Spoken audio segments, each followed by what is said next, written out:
Assalamualaikum warahmatullahi wabarakatuh. Kembali lagi bersama saya Aji, PPL Mor Seneng Pertanian di channel Seneng Tani. Kali ini kita akan belajar bukan tentang tanaman yang lebat buahnya ataupun dari tanaman yang subur tinggi, tetapi kali ini kita akan belajar penyakit yang ada di tanaman cabai, terkhusus di bagian daun dan buah. Nanti simak informasinya supaya bisa membedakan jenis penyakit apa yang ada di tanaman cabai, karena ini akan mempengaruhi bagaimana penanganannya. Tonton sampai selesai.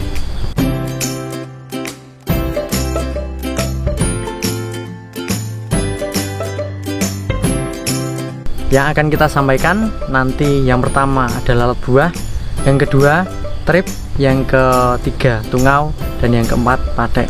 Karena itu sedikit di bagian tungau dan trip ada sedikit perbedaan, terlebih secara fisik, kenampakan daun pada pupusnya.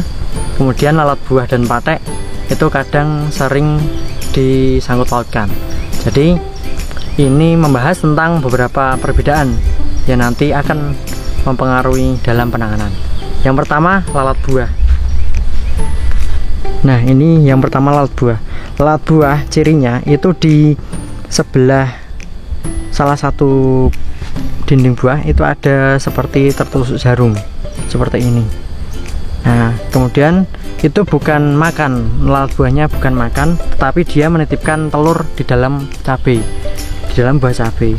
Sehingga jika kita kupas seperti ini bentuknya, nah lama kelamaan dia akan berair. Nah, kemudian di sini nanti ada hewannya yang di situ. Ini larvanya. Ini adalah proses dari perkembangbiakan lalat buah. Nah, hama ini sering aktif di wilayah yang notabene-nya tanaman cabai dengan tingkat keteduhan yang agak sedikit tinggi. Jadi ketika musim peralihan itu sangat banyak, terlebih lagi ketika sering mendung. Nah, itu lalat buah sangat nyaman.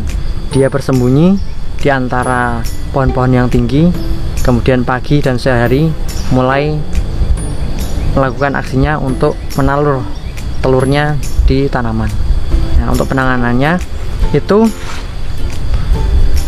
bisa menggunakan insektisida yang berbau seperti bahan aktif dimetoat seperti itu, ataupun Prevenofos dan lain sebagainya. Nah, selanjutnya untuk yang kedua adalah tentang patek atau yang sering disebut Antranoxa. Nah, jenis penyakit ini termasuk jamur, tapi sangat mudah untuk menyebar ketika cuaca panas dan banyak angin. Bisa dilihat di sini banyak spora. Ketika cuaca begitu panas, aktif, atau matahari sudah terbit kemudian menerangi cabainya, spora di sini akan aktif, akan mengembang seperti kapas. Kemudian terkena angin, menempel ke tanaman, ke batang, ke buah, ke daun. Kemudian ketika nanti kelembaban dan situasinya mendukung, dia akan berkembang biak atau muncul, sehingga muncul patek. Maka sangat disarankan untuk yang patek itu pengendaliannya lebih baik untuk penyemprotan sore hari, malam hari, atau pagi hari sebelum terbit, untuk memberikan perlindungan fungisida sebelum matahari terbit. Bisa menggunakan sistemik dan kotentak, itu dicampur, itu lebih baik karena perlindungan dari dalam dan luar. Kemudian tips berikutnya untuk patek itu yang paling penting ketika peralihan dari musim panas menuju ke musim hujan. Hujan di awal-awal yang kandungan nitrogen dari atmosfer sangat banyak, itu kalau bisa paginya langsung disemprot. Tujuannya supaya jamur itu jangan sampai menempel pada tanaman seperti itu. Nah, untuk fungisidanya, karena musim hujan, tanaman butuh kandungan yang hangat fungisidanya, termasuk mancozeb itu. Mancozeb kemudian biasanya dimix dengan bisa kandungan bahan aktif karbendazim atau azisotrobin sama difluconazole, atau juga bisa juga dengan kandungan lain yang paling utama, tapi yang paling utama adalah mancozebnya. Mancozeb nanti dicampur dengan sistemik, bisa akrobat yang kandungannya itu dimetomorf, kemudian carbendazim itu bendas bisa, kemudian kopsid dengan kandungan tembaga oksida, sejenis simoksanil, ada rampat, alfat atau saromil dan lain sebagainya. Yang utama mancozeb dicampur dengan sistemik. Nah, ditambah lagi yang paling bagus, ini ada yang baru, itu ditambah mineral pelindung tanaman. Kalau di Moroseneng itu ada namanya cover. Itu tujuannya untuk melapisi tanaman. Jadi tanaman dan buah dilapisi sehingga jamur niku itu tidak akan kembali lagi. Sudah pergi tapi tidak akan kembali lagi.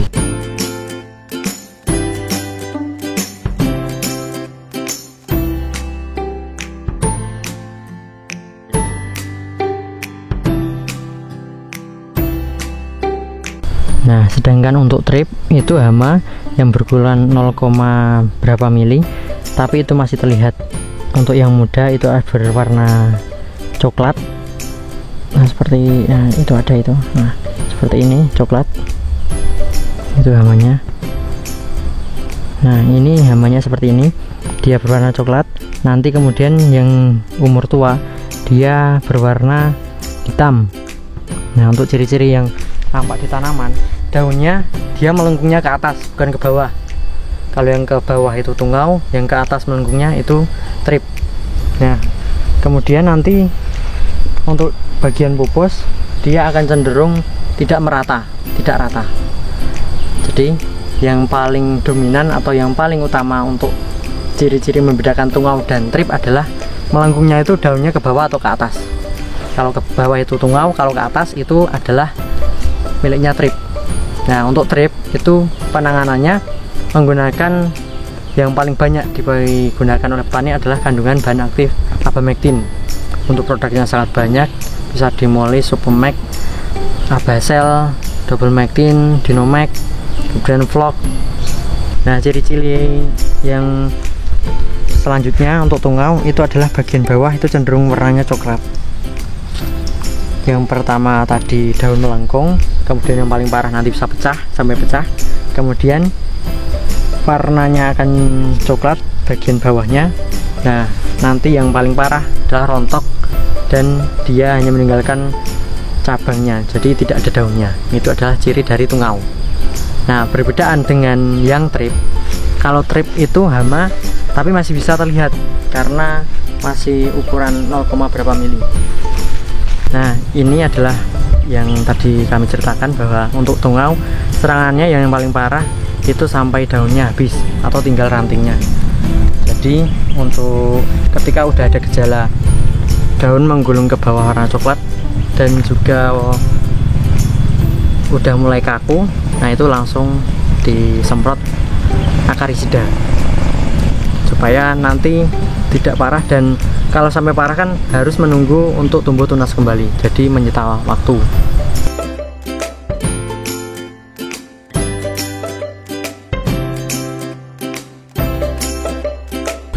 Itu beberapa informasi yang mungkin saat ini bisa disampaikan.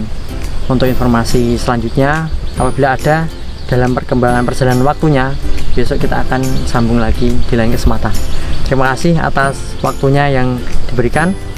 Salam pertanian, semoga pertaniannya sukses. Saya Haji, mohon maaf apabila banyak kesalahan.